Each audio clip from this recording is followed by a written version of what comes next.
যেই কোনো নেক আমল আল্লাহর কাছে কবুল হওয়ার জন্য দুই জিনিস বাধ্যতামূলক, জরুরি, লাজেম। এক, ওই আমলটি বিশুদ্ধ হওয়া, নবী সাল্লাল্লাহু আলাইহি সাল্লামের হুবহু তরিকা মতো হওয়া, এটাই বিশুদ্ধতার মাপকাঠি। আর দুই নাম্বার, আল্লাহর জন্য হওয়া। নামাজ, রুকু, সেজদা, নিয়ত, সানা, সূরা ফাতিহা, অন্য সূরা মিলানো, তাশাহুদ, দুরুদ শরীফ, দোয়ায়ে মাসুরা, দোয়ায়ে কুনুত, সব কিছু 100 সঠিক হইতে হবে। আপনি মস্কার ইয়ার কি মনে করেন? বিড়ি খাইতে খাইতে কথা কয়, বিড়ি খাইতে খাইতে কথা মানে কথা যে বলে মনে হয় যেন কোনো পাত্তাই নাই, পরোয়াই নাই। বুঝেন নাই কথা? কি মনে করছেন আখেরা, পরকাল, হাসরের ময়দান? এই জন্য নামাজ তো পড়লেন আল্লাহর জন্যই, কিন্তু পড়লেন তো ভুল, অশুদ্ধ, তো হবে না, লাভ হবে না। পড়লেন তো শুদ্ধ, কিন্তু মানুষের দেখানোর লেগা, আল্লাহর জন্য না, তাইলেও হবে না। দুইটা একসাথে হইতে হবে, বিশুদ্ধ হওয়া, আল্লাহর জন্য হওয়া। কোন কি কইছি? কোন আল্লাহর জন্য বিশুদ্ধ হওয়া, আল্লাহর জন্য। বিশুদ্ধ হবে কিভাবে? রাসূলুল্লাহ সাল্লাল্লাহু আলাইহি সাল্লামের হুবহু তরিকা মতো। বান্দার হক কমতি করা যাবে না, কমতি করা যাবে না। আপন বোন বাবার মৃত্যুর পরে ঠিক যা পায় তা পুরা দিতে হবে, শরীয়ত যেভাবে বলছে।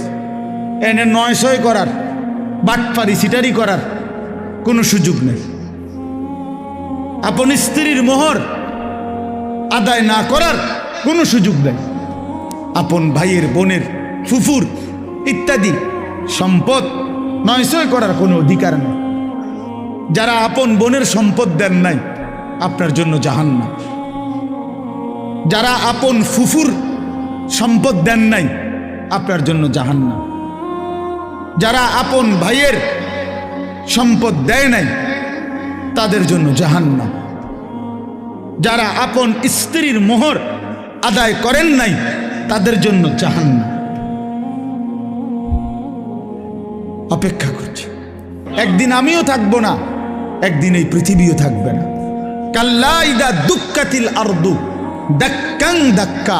আল্লাহ বলে, সাবধান বান্দা, মনে রেখো, আমি কিন্তু এই জমিন পাথরের মতো চূর্ণ বিচূর্ণ করে ফেলব, পাউডার বানায় ফেলব। তো কেন তুমি এই কামরা কামড়িটা করলা? কেন হক দিলা না? এই জন্য বাবা, কোনোভাবেই আপনজনের হক, এটা বান্দার হক। বান্দা এক, বাপ মারা যাওয়ার পরে বাপের কিনা যদি 1 কেজি লবণ, নুন থাকে ঘরে, আল্লাহর কসম, ভাই বোন সবার উপরে শরীয়ত সম্মতভাবে এই নুন বন্টন করে দেওয়া ফরজ। হযরত ওমর রাদিয়াল্লাহু তাআলা আনহু একদিন দেখছেন এক ব্যক্তিকে, সে রুকু এবং সেজদার মধ্যে ত্রুটি করছে। এর সাথে সাথে তাকে বললেন, লাকা তফাফতা, হে আল্লাহর বান্দা, তুমি ততফিফ করলা নামাজে। ওই যে এ ওয়াইলুল লিল মুতাফফিফিন, কমতি করলা আল্লাহর হক আদায়ে, তোমার জন্য জাহান্নাম। আল্লাহ বলছে, যার হাসরের ময়দানে মিজানের পাল্লায় গুনাহ ভারী হবে, নেকি হালকা হবে, তার ঠিকানা হবে হাবিয়া নামক জাহান্নাম। তো আল্লাহ নবীজিকে নিজে বলতেছে, ওমা আদরাকা মা হিয়া। বন্ধু, আপনি জানেন এই হাবিয়া জাহান্নামটা কেমন? তো আল্লাহ তাআলা নিজেই বলতেছেন, নারুন হামিয়া, সবচেয়ে গরম উত্তপ্ত জাহান্নাম। নবীজি বললেন এই আয়াতের ব্যাখ্যায় জাহান্নামের তাপটা কেমন? তো নবী সাল্লাল্লাহু আলাইহি সাল্লাম বলেন, তোমাদের দুনিয়ার আগুন জাহান্নামের আগুনের আল্লাহর কসম বাবা 70 ভাগের 1 ভাগ। এর চাইতে আরো 69 গুণ বেশি গরম জাহান্নামের আগুন। হাদিস আছে সাহাবায়ে কেরাম লাফ দিয়ে উঠছে, লাফ ফাল দিয়ে উঠছে, ফাল দিয়ে উঠা সাহাবীরা চিৎকার দিয়া বলছে, ইয়া রাসূলুল্লাহ ওয়া ইন্না যালিকা লাকাফিয়া, হে আল্লাহর নবী, আহা কি বললেন, জ্বালাইয়া পুরাইয়া ছাই করে ফেলার জন্য দুনিয়ার আগুনটাই তো যথেষ্ট, এইটাই তো ছাই বানায় ফেলে, এইটাই তো পুরাইয়া শেষ করে ফেলে। তো নবী সাল্লাল্লাহু আলাইহি সাল্লাম বলেন, তাহলেই ভাবো এর চাইতে আরো 69 গুণ বেশি তাপ জাহান্নামের আগুন, সেটা কেমন হয়। তাহলে জান্নাতের বর্ণনাও আমরা যত কই তত না, তার চাইতে বেশি। জাহান্নামের বর্ণনাও আমরা যত কই তত না, বরং তার চাইতে বেশি। খামখেয়ালি করেন না, খামখেয়ালি মনে করেন, দয়া করে অনুরোধ করলাম, আমার চিন্তা আপনি করেন না, আপনি চিন্তা করেন, নিজের ফিকির করেন, নিজের ফিকির করেন। কোন আলেমের পিছনে সারাদিন পেরেশানিত পড়েন না। যাকে আল্লাহ ইলম দিছে, তাকে আল্লাহ তাআলা দয়া করছে, নিজের ফিকির বানান, আহা আমার কি হবে। আল্লাহ বলছে, হে নবী শুনেন, জাহান্নামের আগুন লাকড়ি হবে, মানুষ এবং পাথর, মানুষ ফেলবে আগুন আরো উত্তাপ হবে, পাথর ফেলবে আগুন আরো উতরাইবে। আপনি আমি মস্কারি মনে করেন, আপনি মস্কারি আর কি মনে করেন, বিড়ি খাইতে খাইতে কথা কয়। তো এই আয়াত যখন নাজিল হইছে, একজন সাহাবী ছিলেন বিখ্যাত, হযরত সালমান ফারসি রাদিয়াল্লাহু তাআলা আনহু, আপনারাও নাম শুনছেন। এই সাহাবী এই কথা শুনে একটা চিৎকার দিয়া কানতে কানতে বাড়ির থেকে দূরে একটা পাহাড়ের উঁচু জায়গা এক কোনায় 3 দিন একটানা শুধু নামাজ আদায় করছে, আর বাকিটা টাইম চোখের পানি ফেলে শুধু কাঁদছে, আর এই এক বাক্য বারবার বলছে, হায় জাহান্নামের আগুনের লাকড়ি হবে মানুষ, আমি যদি হই সেটা আমার কি হবে। আহা বদনসিব ওই ব্যক্তি, যে ব্যক্তি তার গোটা ফ্যামিলিকে, বউ বাচ্চাগুলোকে হারাম টাকা খাওয়াইছে, তার এই হারাম রোজগার দিয়েই সবারে খাওয়াইছে পড়াইছে। তো হাদিসের ব্যাখ্যায় মুহাদ্দিসিনে কেরাম বলে, এই হারামখোর, এই নাফরমান নিজের জন্য জান্নাত বরবাদ করলো, পুরা ফ্যামিলির জান্নাতও বরবাদ করল। ওই দেহ জান্নাতে প্রবেশ করবে না যে দেহের গোস্ত মাংস রক্ত হয়েছে হারামের দ্বারা। এই জন্য বাবা, আপনি যদি মনে করেন ইসলাম শুধু নামাজ না, ইসলামের গুরুত্বপূর্ণ ইবাদত নামাজ, কিন্তু ইসলাম শুধু নামাজ না। ইসলামের গুরুত্বপূর্ণ ইবাদত রোজা, কিন্তু ইসলাম শুধু রোজা না। ইসলামের অত্যন্ত গুরুত্বপূর্ণ ইবাদত হজ, কিন্তু ইসলাম শুধু হজ না, শুধু হজ না, ইসলাম পুরা দিন মানা। এবার আসেন এই আয়াতের এই শব্দের আরেকটু ব্যাখ্যা, সেটা হলো তাতফিফ, মানে বান্দার হক আল্লাহর হক কোনো কিছুতেই কমতি না করা, ঘাটতি না করা, এটা তাফসীর আছে। 1 নাম্বার হলো নামাজ আল্লাহর হক। কার হক? এই নামাজ যারা আদায় করে তাদের দায়িত্ব নামাজের মধ্যে 1 সুতাও ঘাটতি না করা, তাইলে তাতফিফ হবে, হাদিসে আছে। বান্দার হক যেটা, সেখানেও যদি কেউ ঘাটতি করে, কমতি করে, ত্রুটি করে, ধোকা দেয়, না দেয়, তো সেটাও তাতফিফ, ওই ব্যক্তির জন্য জাহান্নাম। যার সূরা অশুদ্ধ, যার দোয়া কালাম অশুদ্ধ, যার আলহামদুলিল্লাহ সূরা অশুদ্ধ, সে আল্লাহর হকের মধ্যে ত্রুটি করছে, তার নামাজ আদায় হয় না, জাহান্নাম তার জন্য অপেক্ষা করছে। যে কেমন মুমিন হলেন, আল্লাহর কোরআন শুদ্ধ পড়তে পারেন না। আমি তো বলি, আল্লাহর কোরআন যে শুদ্ধ পড়তে পারে না, ওই বেটা বোবা। এই জন্য বাপ, আল্লাহর হক অনেক, এত রাত আমি সব বলা যাবে না, একটাই বললাম, নামাজ। রুকু দেন, আপনাদের অনেক বয়স্ক লোক আছেন, রুকু দিয়া মাথা একটু উঠাইয়া আরেকটা সেজদা জায়গা, বাটপার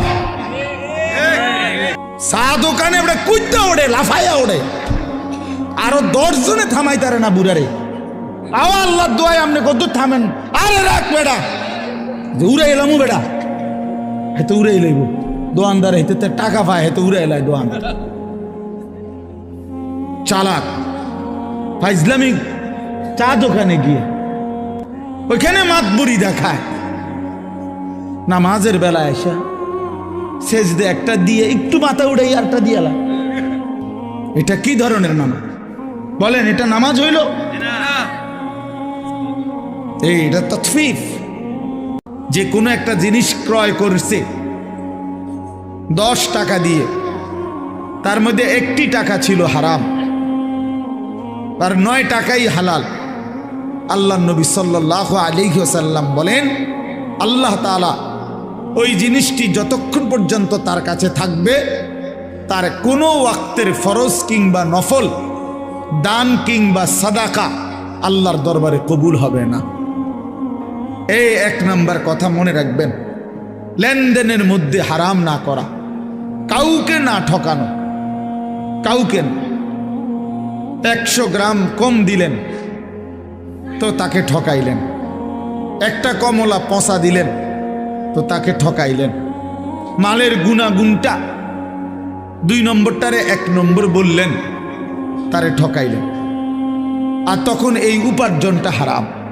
আল্লাহ নিজে বলছে, বন্ধু, আদম আলাইহিস সালাম থেকে নিয়ে আপনি 1.25 লক্ষ আম্বিয়াকেও আমি এই একই আদেশ করছি, ওই একই হুকুম আমি ইমানদার সমস্ত বান্দাকেও করেছি। এই কথাইটা যে আগে উপার্জন হালাল, আগে বক্ষণ খাবার হালাল খাও, অতঃপর আল্লাহর ইবাদত করো, এই কথাইটা হুবহু আল্লাহ 1.25 লক্ষ নবীকেও বলছেন এবং সমস্ত ইমানদার উম্মতকেও বলছেন। এজন্য বাপ আমরা অনেক সময় খামখেয়ালি মনে করি, হালাল রোজগারের বিষয়টাকে পাত্তা দেয় না। এই সুদের টাকা, কিস্তির টাকা, মিথ্যা হারাম রোজগার, বাটপারি, সিটারি, ওজনে কম দেওয়া, আবার গিয়া নামাজ পড়ে মনে করবে যে চলবে না। আর জান্নাতে যাওয়ার জন্য শুধু নামাজি হওয়া যথেষ্ট নয়, শুধু রোজাদার হওয়া যথেষ্ট নয়, শুধু হাজি সাহেব হওয়া যথেষ্ট নয়, শুধু দানশীল হওয়া যথেষ্ট নয়, বরং পুরা দিন মানা জরুরি। আমার জন্য, আপনাদের জন্য। রাসূলুল্লাহ সাল্লাল্লাহু আলাইহি সাল্লামের জামানায় এক ব্যক্তি কাবা ঘর ধরে, কাবার গিলাফ ধরে বহু দূর থেকে সফর করে বালু সালু নিয়া কাবার গিলাফ ধরেছে, আল্লাহর কাছে 2 হাত তুলে দোয়া করতেছিল বিভিন্ন কিছু, ইয়া রব্বি, ইয়া রব, ইয়া রব, আল্লাহ আমার এই দরকার, এই দরকার, এই দরকার। আল্লাহ নবী সাল্লাল্লাহু আলাইহি সাল্লাম সাহাবীদেরকে বললেন, দেখো তো এই যে লোকটা, সে যা খেয়েছে হারাম, সে যা পান করছে তাও হারাম, তার শরীরের গোস্ত রক্তগুলো যা হয়েছে তাও হারাম। ফাআন্না ইউস্তাজাবু লাহু, তাহলে কিভাবে তার দোয়া কবুল হবে? যদিও সে কাবার গিলাফ ধরে রাখছে। এই জন্য হালাল রোজগার এটা অত্যন্ত গুরুত্বপূর্ণ। তলাবু কাসবিল হালাল ফরিদাতুন, সরাসরি হাদিস, বাদাল ফরিদা। নবী সাল্লাল্লাহু আলাইহি সাল্লাম বলেন, নামাজ, রোজা, হজ, যাকাত এই ফরজগুলো আদায়ের পরে হালাল রোজগার তালাশ করা এটা দ্বিতীয় ফরজ। সারা জিন্দিগির সমস্ত হারাম উপার্জন 200 টাকা দিয়া ইমাম সাহেব সাফ করায় নিব, এটা কি আসলে? এতটা মামুলি কিভাবে ভাবলেন? এতটা খামখেয়ালি কিভাবে মনে করলেন? এতএব আল্লাহ নবী সাল্লাল্লাহু আলাইহি ওয়াসাল্লাম বলছেন, লা ইয়াদখুলুল জান্নাতা জাসাদুন গুযিয়া বিল হারাম। ওই দেহ জান্নাতে প্রবেশ করবে না যে দেহের গোস্ত মাংস রক্ত হয়েছে হারামের দ্বারা। অসংখ্য ব্যবসায়ী এই তার পণ্যের মধ্যে ওজনের মধ্যে কম দেয়, ঠকায়। এটা একটা নিকৃষ্ট পাপ, জুলুম। এই ব্যক্তির জন্য জাহান্নাম। এই ওজনে কম দেওয়া, কাউকে ঠকানো, এটা একটি নিকৃষ্ট অপরাধ। শুআইব আলাইহিস সালামের কওম, তাদের বড় অপরাধ ছিল, মেইন অপরাধ ছিল তারা ওজনে কম দিত। এই নবীর শুআইব আলাইহিস সালাম তাদেরকে শত শতবার, হাজার হাজার বার, লক্ষ লক্ষ বার বলছে, লা তানকুসুল মিকিয়াল, আমার জাতি ওজনে কম দিও না। ওয়া আউফুল কাইলা, তিনি বলছে হে আমার জাতি, ওজন পূর্ণ করে দাও, ওজনে কম করো না। ইন্নী আখাফু আলাইকুম আযাবা ইয়াউমিন আযীম, আমি তোমাদের উপরে বড় ভয়ানক আযাবের ভয় করছি। তোমরা যেভাবে মানুষকে ঠকাচ্ছ, অচিরেই তোমাদের উপরে বড় সড় আযাব আসবে। আল্লাহ তাআলা এই জাতিকেও ধ্বংস করে দিছে। আসমানি এক ফেরেশতা আইসা আল্লাহর হুকুমে ফজরের ওয়াক্তে শুআইব আলাইহিস সালামের জাতির এলাকায় একটা বিকট চিৎকার দিছে, এক আওয়াজে পুরা কওম ফাসবাহু ফি দারিহিম জাসিমিন, সকলেই তাদের নিজ নিজ ঘরে উপুর হইয়া পইরা ওইখানেই মারা গেছে। কিন্তু নাফরমান জাতি পাত্তা দেয় নাই। একদিন সত্যি সত্যি আল্লাহ তাআলা ফেরেশতা পাঠিয়ে বিকট চিৎকার দিয়ে ফেরেশতার এক আওয়াজে পুরা জাতি শেষ। আর ভোরবেলা তারা কেউ আর জাগে নাই। নবী সাল্লাল্লাহু আলাইহি সাল্লাম একদিন মদিনার বাজারে কোনো একজন ব্যবসায়ীর গমের স্তূপ, গম স্তূপ দিয়ে রাখছে বেস্তুবিল্লাহ। আল্লাহ নবী সাল্লাল্লাহু আলাইহি সাল্লাম সামনে গিয়ে দেখলেন উপরে সবগুলো গম শুকনা। নবীজি সাল্লাল্লাহু আলাইহি সাল্লাম ভিতরে হাত ঢুকাই দিলেন, হাত ঢুকাইয়া ভিতর থেকে গম বাহির করে আনলেন যেগুলো ভিজা। তো আল্লাহ নবী সাল্লাল্লাহু আলাইহি ওয়াসাল্লাম স্পষ্ট বলছেন, মান গাশশানা, এই তখন বলছে কথাটা, মান গাশশানা ফালাইসা মিন্না, যে কাউকে ধোঁকা দেয় সে আমার উম্মতের অন্তর্ভুক্ত নয়, আমি তাকে চিনি না। আল্লাহ নবী সাল্লাল্লাহু আলাইহি ওয়াসাল্লাম বলছেন, আত-তাজিরুস সাদুকুল আমিন মা'আন নাবিয়্যিন ওয়াস সিদ্দিকিন ওয়াশ শুহাদা ওয়াস সালিহিন। যেই ব্যবসায়ীর মধ্যে দুইটা গুণ আছে, এক নাম্বার সাদুক, যে সব অবস্থায় সত্য বলে, চিনা অচিনা সবার সামনে। দুই নাম্বার হলো আল আমিন, বিশ্বস্ত, কাউকে ঠকায় না। এই দুই গুণ যেই ব্যবসায়ীর মধ্যে থাকবে, আল্লাহ তাআলা তাকে নবী, সিদ্দিক, শহীদ, আউলিয়াদের সাথে হাসরের ময়দানে উঠাবে।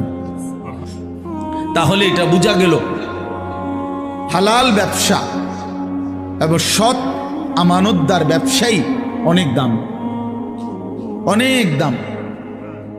আর এর বিপরীতে প্রতারক, যে ঠকায়, ধোঁকা দেয়, সে রাসূলুল্লাহ সাল্লাল্লাহু আলাইহি সাল্লামের অন্তর্ভুক্ত নয়, উম্মত নয়। তো যিনি সুপারিশ করবেন, যিনি হাউজে কাউসারের পানি দিবেন, তিনি যদি বলেন তোমারে আমি চিনি না, তুমি আমার উম্মত না, তা আপনার সুপারিশ করবে কোন আব্বা?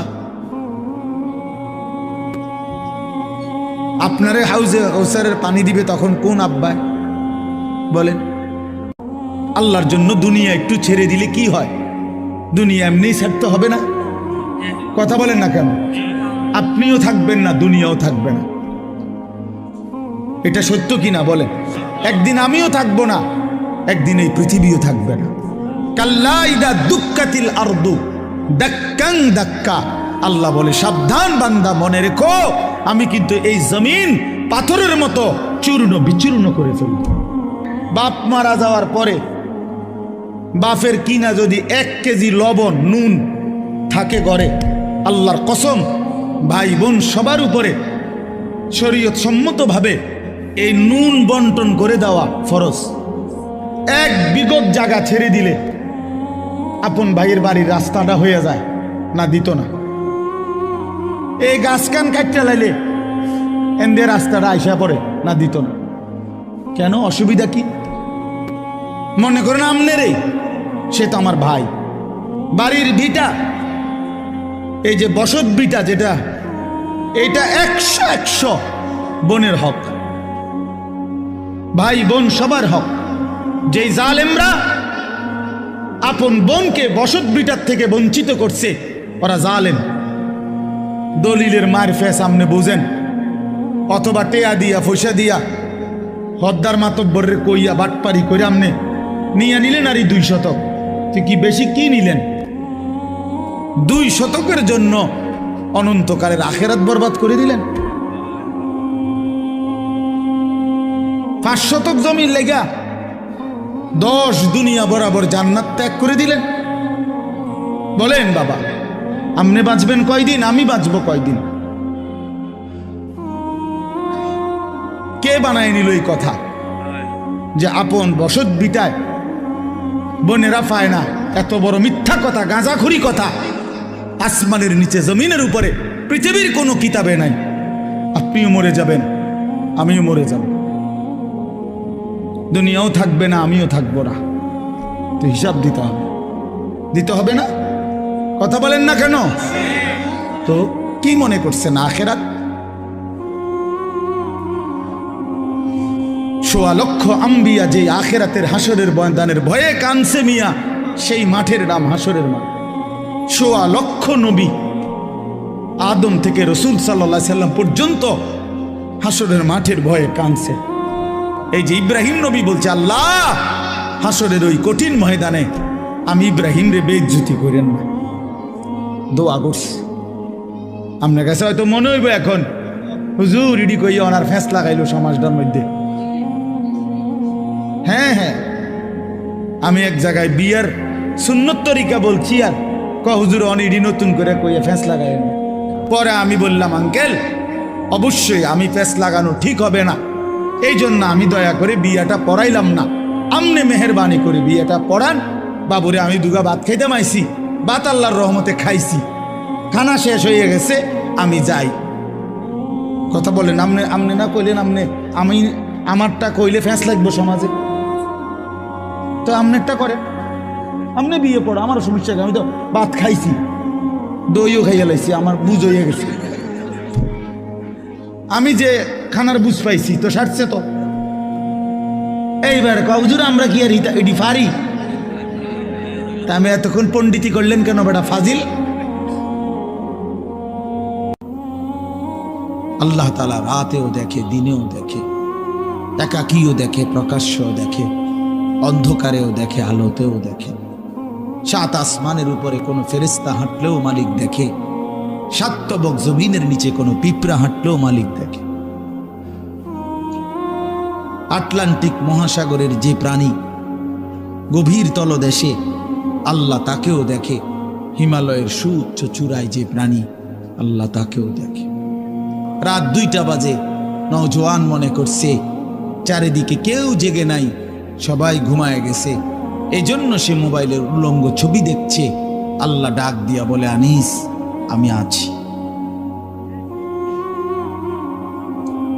মালিক ডাক দিয়া বলে, আলাম ইয়ালাম বিআন্নাল্লাহা ইয়ারা, তুমি কি এই ভেবেছো তুমি জানো না বান্দা, আমি যে সারাক্ষণ তোমাকে দেখি।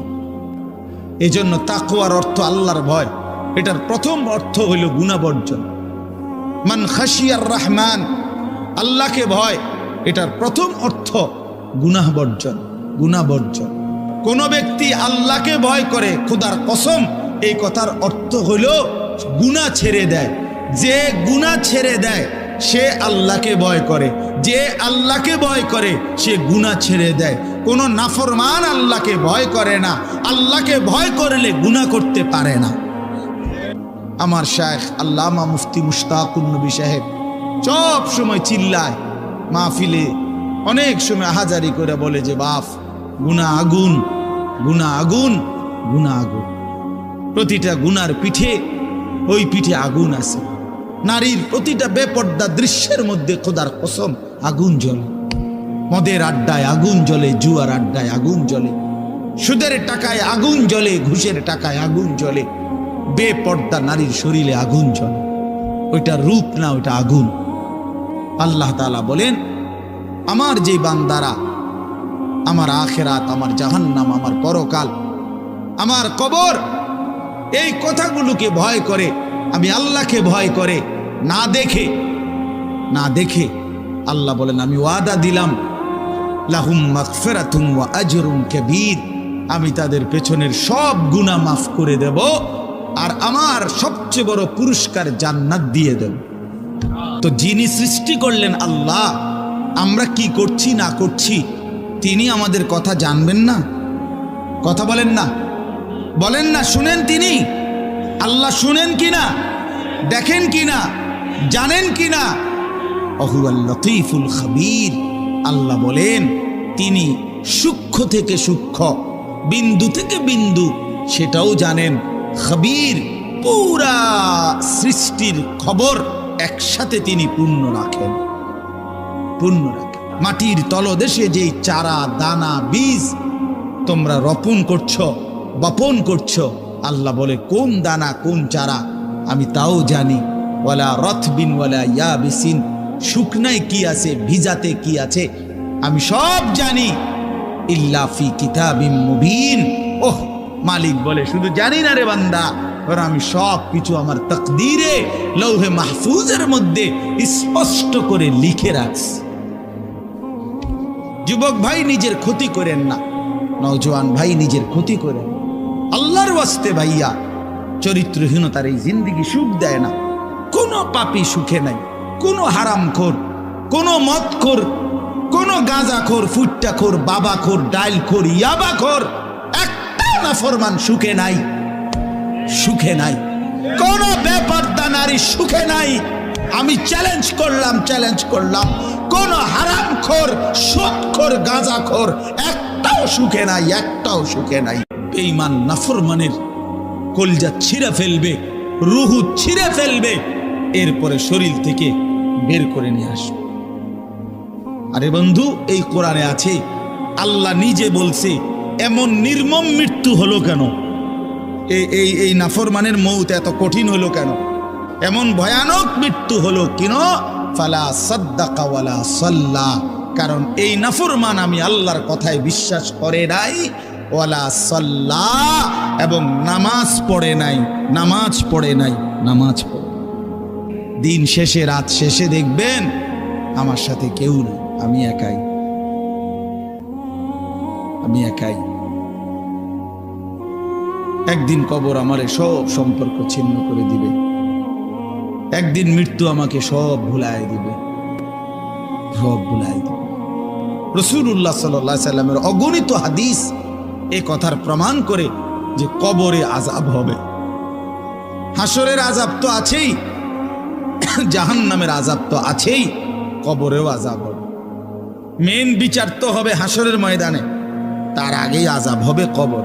হযরত উসমান রাদিয়াল্লাহু তাআলা আনহু যখন কোনো কবরের সামনে দাঁড়াইতেন তো প্রচন্ড কাঁদতেন, ভীষণ কাঁদতেন। হাত্তা ইয়াবুল্লা লিহিয়াতাহু, কাঁদতে কাঁদতে উনার দাড়ি ভিজে যেত। তো উনার সাথীরা জিজ্ঞেস করতেন, হযরত আপনি জাহান্নামের কথা বললেও এত কাঁদেন না, অথচ কবরের দেখলে এভাবে কাঁদেন কেন? তো তিনি বলতেন, যদি কোনো ব্যক্তি এই কবরের ঘাটিতে বাইচা যায়, পরবর্তী সবগুলো ঘাটি তার জন্য সহজ। এই কবরে, এই ঘাটিতে যে জিততে পারবে না, বাঁচতে পারবে না, তো পরবর্তী সবগুলো ঘাটি তার জন্য তার চাইতে বেশি কঠিন। এই কথার কারণে আমি ভয় পাই। কবর দেখলে আমার মনে পড়ে, হায় আমি এই কবরের আযাব থেকে বাঁচব কিনা, এই ভয়ে আমার কাঁদতে থাকি। প্রিয় ভাই আমার, আল্লাহর নবী সাল্লাল্লাহু আলাইহি সাল্লামের সরাসরি হাদিস, যে ব্যক্তি কবরের 3টা প্রশ্নের জবাব দিতে পারবে না, রাসূলুল্লাহ সাল্লাল্লাহু আলাইহি সাল্লাম বলেন, আল্লাহ তাআলার পক্ষ থেকে তখন ফেরেশতাদের কাছে ঘোষণা আসবে, আফরিশুহু মিনান নার ওয়ালবাসুহু মিনান নার ওয়াফতাহু লাহু বাবান ইলান নার। আমার এই নাফরমান বান্দার কবরে জাহান্নামের বিছানা বিছিয়ে দাও, জাহান্নামের পোশাক পরিয়ে দাও, আর জাহান্নাম বরাবর তার জন্য কবর থেকে দরজা খুলে দাও। নবীজি সাল্লাল্লাহু আলাইহি সাল্লাম বলেন, তখন একটা লোহার হাতুড়ি, লোহার গুর্জ, লোহার হাতুড়ি দিয়ে একজন ফেরেশতা তাকে একটা আঘাত করবে। কি আঘাত? কোথায় আঘাত করবে? সরাসরি হাদিসের শব্দ, তার দুই কান বরাবর একটা আঘাত করবে। রাসূলুল্লাহ সাল্লাল্লাহু আলাইহি সাল্লাম বলেন, ফায়াসিহু সাইহাতান, ওই নাফরমান তখন এত জোরে চিৎকার করবে, ইয়াসমাউহা মান ইয়ালিহি ইল্লা সাকালাইন, মানুষ এবং জিন ব্যতীত আল্লাহর সমস্ত সৃষ্টি ওই বেঈমানের চিৎকার শুনতে পাবে। রাসূলুল্লাহ বলেন, হযরত ওসমান বর্ণনা করেন যে আমি নবীজির জবানে শুনছি, নবীজি বলছেন, হে আমার উম্মত, আল্লাহর কসম উম্মত, কবরের চাইতে অধিক ভয়ানক কোন আযাবের দৃশ্য আমি রাসূল মুহাম্মদ দেখি নাই, আমি দেখি। রাসূলুল্লাহ সাল্লাল্লাহু আলাইহি সাল্লাম বলছেন, আপনি হাসলেও কবরে যাইতে হবে, কাঁদলেও কবরে যাইতে হবে। রাজপ্রাসাদের ওই অট্টালিকাতে যে থাকে সেও একদিন মরে যাবে, জীর্ণ কুঠিরে কুড়ে ঘরে যে থাকে সেও মরে যাবে। জীবনে যে কোনোদিন সুখ দেখে নাই, দুঃখের সাগরে, তারও মৃত্যু হবে। জীবনে যে কোনোদিন দুঃখ দেখে নাই, সুখের সাগরে ভাসছিল, তারও মৃত্যু হবে। আল্লাহ তাআলা বলে, বান্দা 23 বছরে আমি আমার রাসূলের কাছে এই সর্বশ্রেষ্ঠ কিতাব নাজিল করলাম, আমার সবচেয়ে শ্রেষ্ঠতম কথাগুলো আমি তোমাদের জন্য দিলাম বান্দা। আর কিভাবে বললে বান্দা ঈমান আনতা, বিশ্বাস করতা? আকিমুস সালাহ, আকিমুস সালাহ 80 বারের চাইতে বেশি বলছি আমার কোরআনে, আর কতবার বললে আমারে সেজদা দিতা? ইত্তাকুল্লাহ, ইত্তাকুল্লাহ বারবার বলেছি, আল্লাহকে ভয় করো, আর কতবার বললে বান্দা আমারে ভয় করতাম? কি মনে করছেন সুপারিশ? হাসরের ময়দানের সুপারিশ মানে কি? মুখে বিড়ি, সিগারেট, চেহারায় রাসূলুল্লাহ সাল্লাল্লাহু আলাইহি সাল্লামের সুন্নাত নাই, 50 বছর ধরে সুদের লেনদেন, কোনদিন 5 ওয়াক্ত নামাজ আদায় করেন নাই, স্ত্রী বেপর্দা, ঘরের মধ্যে প্রতিদিন রঙিন টেলিভিশন চলতেছে, এই অবস্থায় কবরে যাইবেন, আর হাসরের ময়দানে দাঁড়াইলেই নবীজি সুপারিশ করে আপনারে বেহেশত দিয়া দিবেন। বিষয়টা মামুর বাড়ি না। প্রত্যেকটা উম্মত তার নিজ নিজ আমল নামা রাসূলুল্লাহ সাল্লাল্লাহু আলাইহি সাল্লাম দেখবেন। এই আমল নামা দেখে নবী জিজ্ঞেস করবে, উম্মত 23টা বছর একটানা আমি কেঁদেছি উম্মত, তায়েফের পাথরের আঘাতে পিঠ চালনির মতো ছিদ্র বানায় ফেলছি, পেটের কষ্টে, ক্ষুধার কষ্টে 14 দিনের চাইতে বেশি পেটে 2টা পাথর বাইদা ক্ষুধার কষ্ট হজম করছি। উহুদের দান দান শহীদ করা রক্তে আমি বেহুশ হয়ে আমি পড়েছিলাম।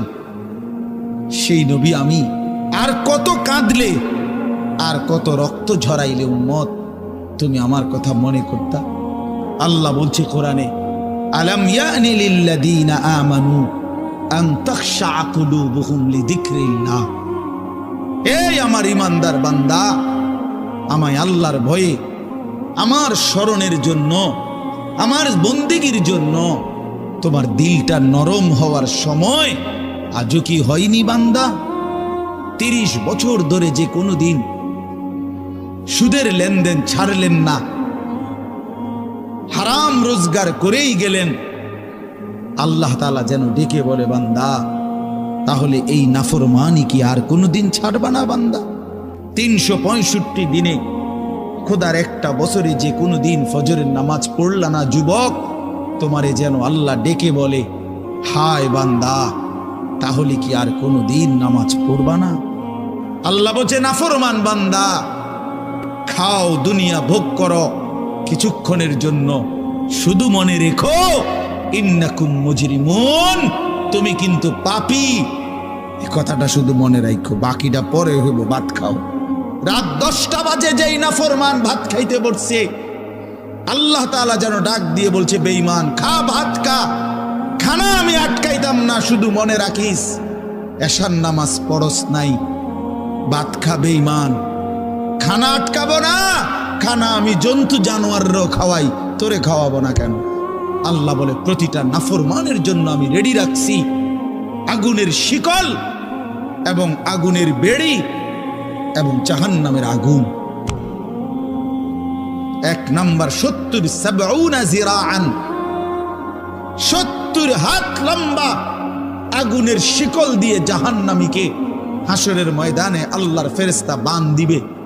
1 2 নাম্বার 2টা হাত, দোস্ত দেখেন শুধু আমার দিকে, 2 হাত আলগি দিয়া এইভাবে ঘাড়ের সাথে বান দিয়া ধইরা, এই 2 থুতনির নিচে 2 হাত এভাবে দিয়া এইভাবে বান দিয়া, আল্লাহর কসম, রব্বে কাবার কসম করে বললাম, একবারে সোজা বাংলা দেখেন, জাহান্নামী জাহান্নামে চিৎকার করবে, জাহান্নামের ফেরেশতা ডাক দিয়ে বলবে, বেঈমান জাহান্নামে কেন আসলি?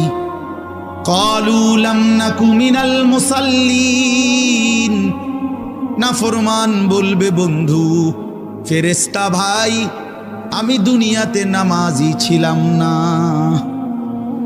কি ছিলাম না? সরাসরি কোরআনের আয়াত। আল্লাহ বলে, বান্দা কি মনে করছো আমি রহমান না? ঠিক আছে, তুমি কি এটা শোনো নাই আমি যে কাহার?